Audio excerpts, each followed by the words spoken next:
Assalamualaikum sahabat, salam sukses untuk kita semua. Jumpa lagi bersama saya Kiki di channelnya Si Kumis. Oke sahabat, jadi kalau di video kemarin saya membahas mengenai cara membuat air kolam ikan lele menjadi hijau. Nah, di video kali ini saya akan membahas mengenai cara setting ketinggian air kolam lele yang benar ya. Jadi kita juga tidak boleh sembarangan dalam mengatur ketinggian air kolam ikan lele kita ya. Kalau mau ikan lele kita itu tetap sehat, tumbuh seragam dan cepat besar. Karena menurut pengalaman saya di sini, beda ukuran bibit itu otomatis ketinggian airnya pun harus dibedakan lagi ya sahabat. Jadi tidak boleh disamakan. Jadi buat sahabat yang belum tahu caranya, nggak usah khawatir karena di sini saya akan jelaskan satu persatu ya.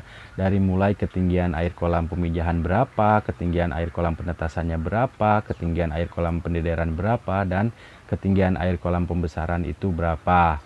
Namun sebelum saya lanjut ke pembahasannya, seperti biasa buat sahabat yang belum subscribe channel ini silahkan subscribe dulu ya. Dan jangan lupa tekan like dan tombol loncengnya juga agar sahabat bisa mengetahui video-video selanjutnya dari channel Si Kumis. Simak terus, jangan di skip agar sahabat paham.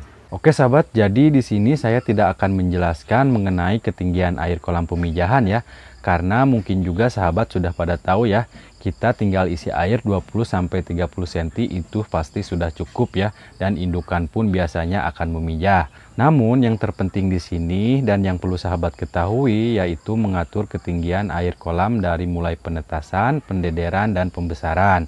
Karena beda ukuran bibit itu otomatis ketinggian air pun kita harus bedakan lagi ya sahabat. Jadi jangan disamakan. Nah, untuk hal yang pertama, untuk ketinggian air kolam penetasan, kalau telurnya pengen cepat menetas dan larvanya pengen cepat besar, yaitu sahabat harus menggunakan ketinggian air 15 cm ya. Jangan lebih dari itu. Karena kalau misalkan sahabat menggunakan lebih dari ketinggian 15 cm, itu yang pertama telur pun akan lambat ya menetasnya. Yang kedua, pertumbuhan larva pun nantinya akan lambat lagi. Dan tidak hanya itu ya, biasanya kalau kita menggunakan ketinggian air di angka 20-30, larva pun akan banyak yang mati setelah menetas.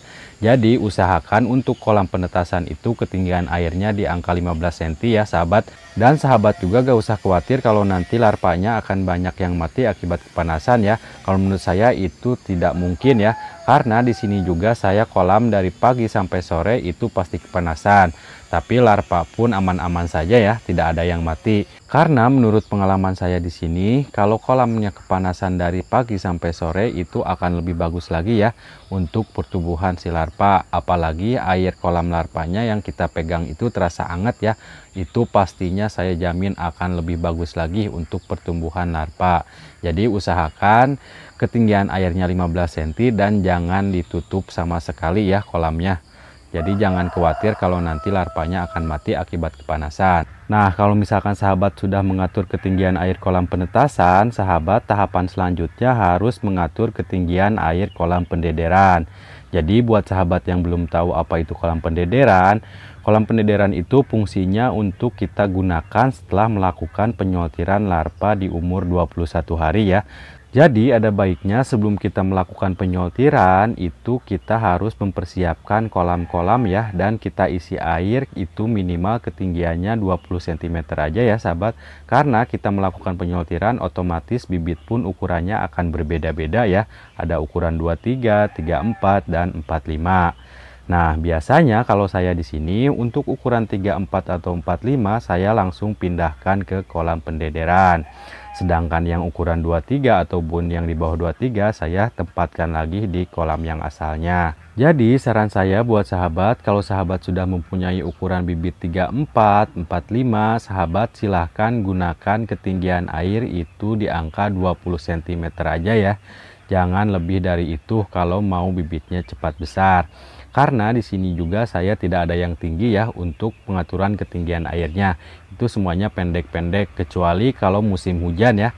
Kalau musim hujan itu saya sengaja naikkan ya ketinggian airnya untuk menghindari hal-hal yang kita tidak inginkan.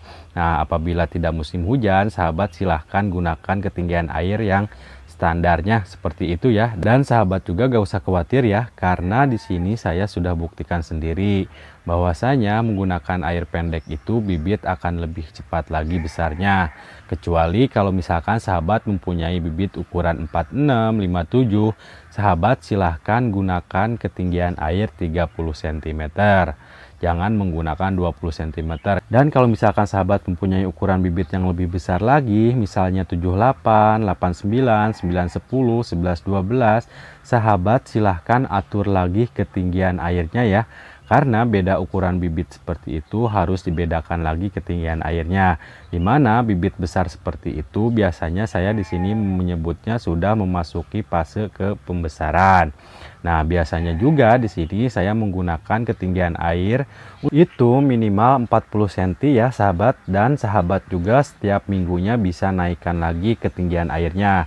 Jadi setahu saya juga di sini untuk air kolam pembesaran itu dari awal masuk 78 dan kita isi air 40 cm, dan itu biasanya sampai panen pun dia tidak akan jauh-jauh banget ya ketinggian airnya. Paling mentok itu di angka 80 cm untuk ketinggian airnya. Kecuali kalau misalkan sahabat menggunakan sistem bioflok ya. Nah, biasanya bioflok ini beda ya. Biasanya menggunakan ketinggian airnya ada yang 1 meter lebih. Tapi kalau misalkan sahabat tidak menggunakan kolam bioflok, sahabat silahkan gunakan dari awal tebar itu 40 dan sampai panen itu di angka 80 ya.